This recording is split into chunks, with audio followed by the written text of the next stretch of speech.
नमस्कार दोस्तों, हमारी आज के इस एजुकेशनल वीडियो प्रेजेंटेशन में आपका बहुत बहुत स्वागत है। तो चलिए शुरू करते हैं हमारा आज का टॉपिक।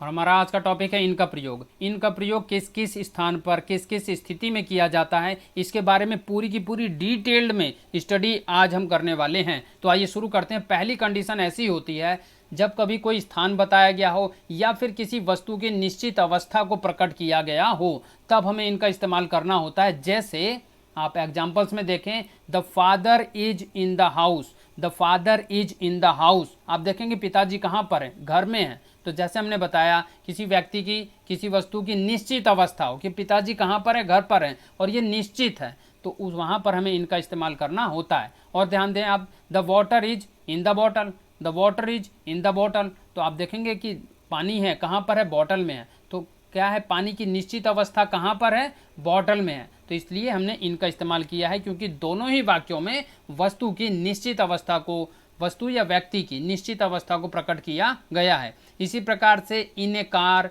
इन ए ट्रेन, इन ए बस एक्सेट्रा सेंटेंसेस को भी हम बनाया करते हैं। तो आशा करते हैं ये रूल नंबर फर्स्ट आपको समझ में आया होगा कि जब कभी भी कोई स्थान हो, कोई वस्तु हो या कोई व्यक्ति हो और उनकी निश्चित अवस्था को प्रकट किया जाए तो हमें इनका इस्तेमाल करना होता है। हम आगे बढ़ते हैं।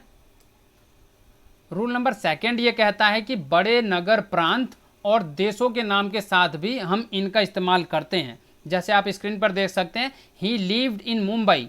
अब मुंबई क्या है, एक बड़ा नगर है, एक बड़ा प्रांत है, तो इसीलिए इसके साथ में इनका इस्तेमाल किया गया है। और जैसा हमने बता दिया, अगर किसी देश का नाम भी आ जाए, इंडिया हो, पाकिस्तान हो, बांग्लादेश हो, अमेरिका हो, जर्मनी हो, फ्रांस हो, किसी देश का नाम भी आए, तब भी हमें इनका इस्तेमाल करना होता है। इसी प्रकार से हमारा दूसरा सेंटेंस आया, he was born in Delhi, he was born in Delhi. तो देखो, मुंबई और दिल्ली दोनों ही महानगर हैं, बड़े प्रांत हैं, बड़े नगर हैं, इसलिए यहाँ पर किसका इस्तेमाल किया गया है, इनका इस्तेमाल किया गया है। अब हम अपने रूल नंबर 3 की तरफ आते हैं। ऐसा समय जो थोड़ी देर के लिए चलता है। ध्यान से सुने आप, ऐसा समय जो थोड़ी देर के लिए चलता है, तब भी इनका इस्तेमाल किया जाता है। जैसे इन सेंटेंसेस में आप ध्यान दें, थोड़े समय के लिए चला, इंडिया बिकम रिपब्लिक इन 1950। भारत गणतंत्र बना कब, 1950 में। तो भारत 1950 में गणतंत्र बना। तो आप ध्यान दें, थोड़े समय की बात है, 1950 की बात है, तो फिर ऐसी स्थिति में इनका इस्तेमाल किया गया। या फिर आप थोड़े समय के और एग्जाम्पल्स देख सकते हैं। जैसे आप ध्यान दें, I was born in the month of April, कि मेरा जन्म हुआ था अप्रैल के महीने में। तो आप देखें कि अप्रैल का महीना क्या, थोड़े समय की बात है, इन द मंथ ऑफ अप्रैल। तो क्योंकि जैसे 1950 हो गया, अप्रैल हो गया, जब समय को इस रूप में प्रस्तुत किया गया हो, जब थोड़े समय की बात हो, थोड़े समय का भाव हो, तब फिर हमें इनका इस्तेमाल करना होता है। इसी प्रकार से समय के और उदाहरण भी हमने नीचे दे दिए हैं। जैसे in summer, in winter, in the morning, in the evening, in the afternoon. इस प्रकार से भी समय को अटैच करने के लिए ऐसा भाव लिए हुए वाक्य जिसमें थोड़े समय की चर्चा की गई हो, तब हमें इनका इस्तेमाल करना होता है। आशा करता हूं आपको ये स्क्रीन भी समझ में आई होगी। आगे बढ़ता हूं। जब कोई कार्य समाप्त होने वाला हो तो ऐसे समय के साथ हमें इनका इस्तेमाल करना होता है। जैसे आप देखिए, the train will be reach Agra in 2 hours, कि ट्रेन पहुंच जाएगी आगरा 2 घंटे में।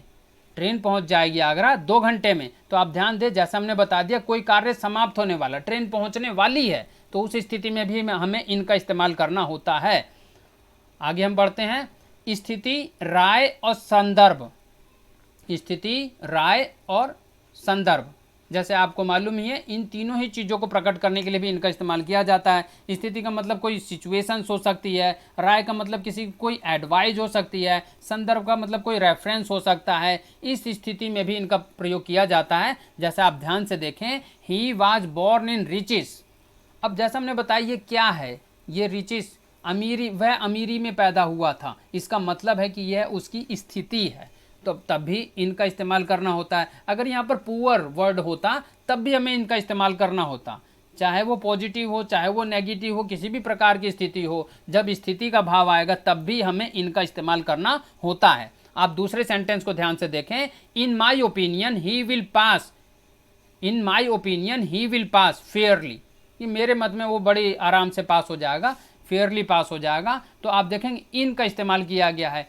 जैसा मैंने बता दिया, कोई राय भी हो सकती है, कोई एडवाइस भी हो सकती है, तब भी हमें इनका इस्तेमाल करना होता है। तो जो 3 परिस्थितियां हमने यहाँ पर बताई रूल नंबर 5 में, इसको भी आप ध्यान से समझ लें कि अगर कोई स्थिति बताई गई हो, कोई एडवाइस दी गई हो या कोई रेफरेंस की बात हो, तब भी इनका प्रयोग किया जाता है। तो आगे बढ़ते हैं।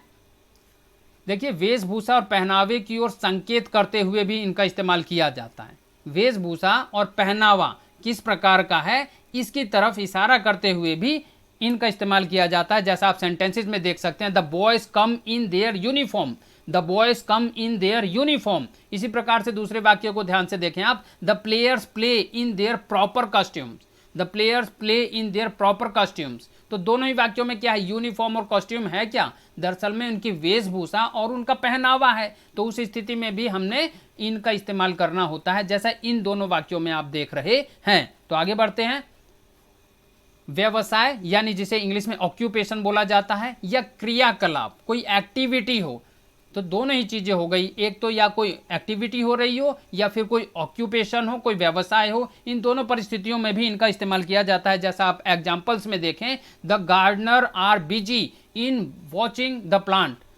गार्डनर व्यस्त है देखने में पौधों को। अगर वाटरिंग वर्ड होता, वाटरिंग पानी देना, तब भी इनका इस्तेमाल हो सकता है, और देख रहा है तब भी इनका इस्तेमाल किया गया। तो कुल मिलाकर आपने देखना है कि इस पहले वाक्य में क्या प्रस्तुत किया गया है, एक गतिविधि को, एक एक्टिविटी को, एक क्रियाकलाप को प्रस्तुत किया गया है। और दूसरे वाक्य में आप ध्यान से देखें, mother Teresa was well known in society, mother Teresa was well known in society.